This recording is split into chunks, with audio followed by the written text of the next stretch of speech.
stakeholder of this city, this state, for all of us. Therefore, all of us must put hands together to make sure Kaduna is developed. And if Kaduna is developed and is peaceful, definitely majority parts of the north, you can say, will be peaceful and also be developed. We are major stakeholders, and therefore we must put all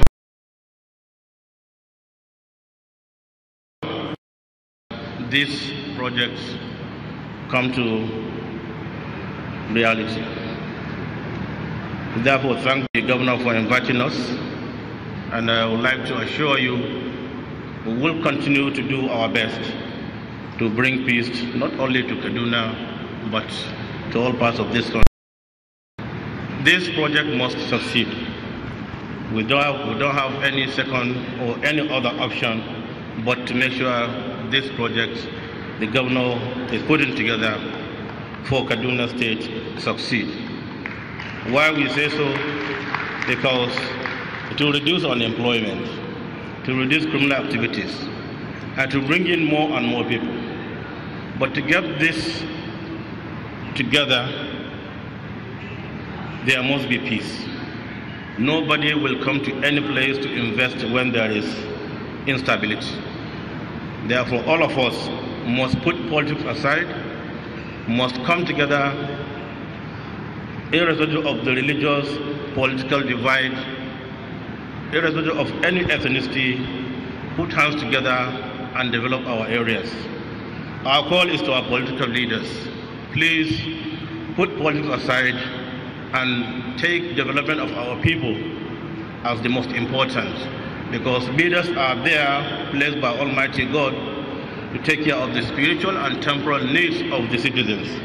And we must account for our actions here, and mostly here, but there, when we get to the great beyond, the Almighty Allah will ask us what we did with the leadership He gave us while on earth.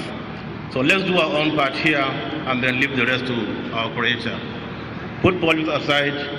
Use politics as one big vehicle that carries everybody along with a driver.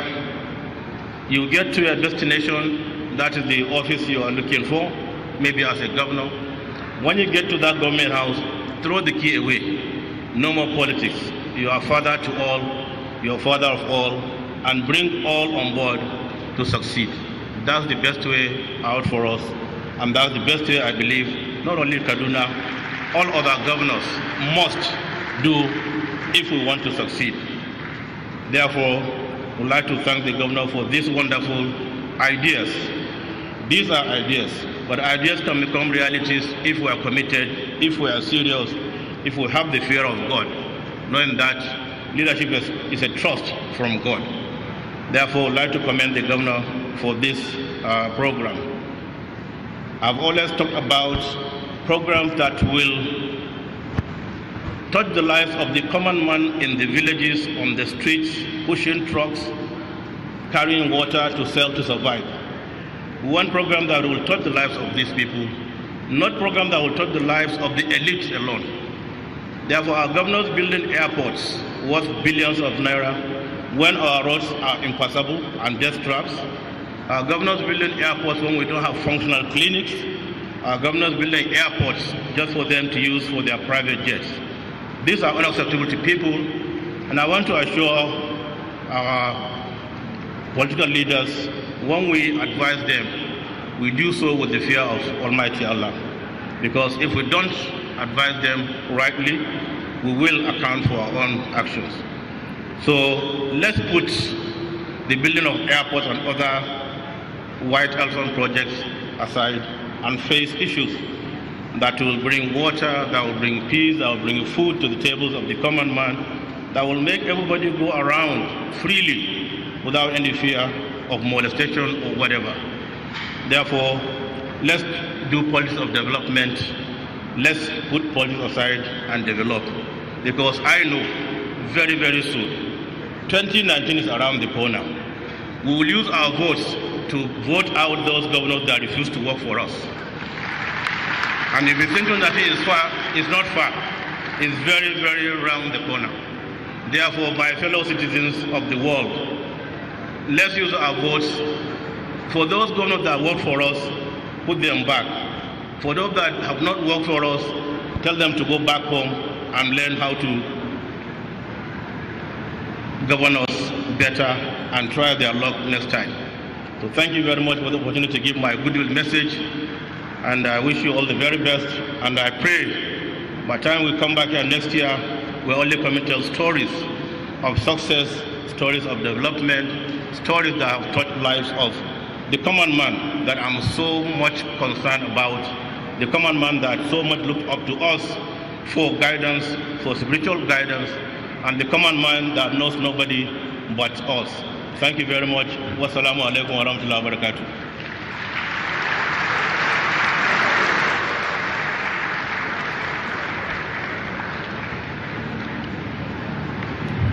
Thank you very much for your precious 2 minutes.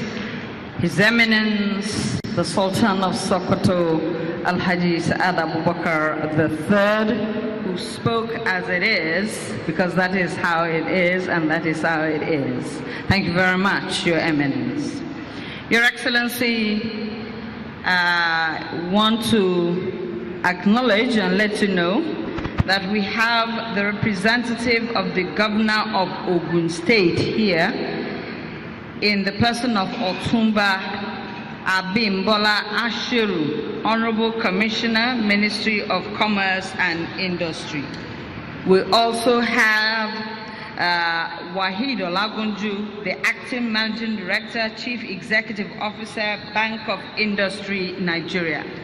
We also have, representing the Honorable Minister of Foreign Affairs, Ambassador Mrs. Regina Ezewa, Under Secretary, Economic, Consular and Legal Affairs, Ministry of Foreign Affairs.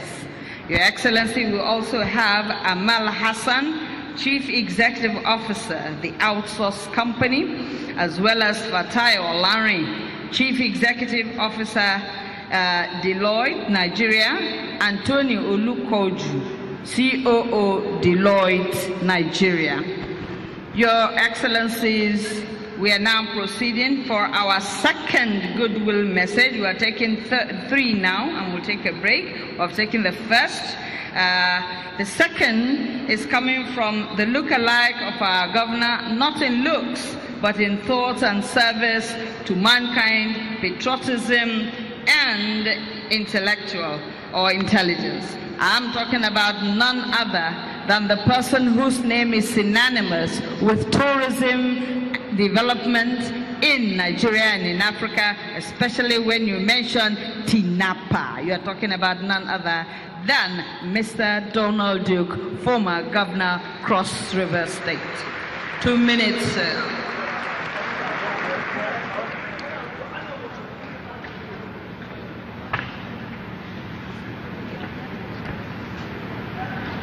Thank you very much, Your Excellencies, Governor El-Rufai, Deputy Governor Yusuf Bala, Speaker Shagali, Your Eminence, the Sultan of Sokoto, Your Majesty, the Emir of Kano, distinguished ladies and gentlemen. You know the adage that when you take the bull by the horns, you're bound to get a result, either you or the bull. I think Kaduna has found her bull. You have in the person of Governor El-Rufai a bull, and therefore you have in one man encapsulated the political will not only to articulate a vision for Kaduna State, but the political will to bring it to fruition. I'm particularly impressed that of the far-sightedness of the vision he articulated here a few moments back, 2018 to 2050. But more importantly, you could see the zeal, the thought process that has gone into the entire concept of moving Kaduna State from just an administrative and political entity to an economic unit contributing to the further growth of the Federal Republic of Nigeria. And this is most commendable until we see our states as not merely political units but economic entities we would not realize the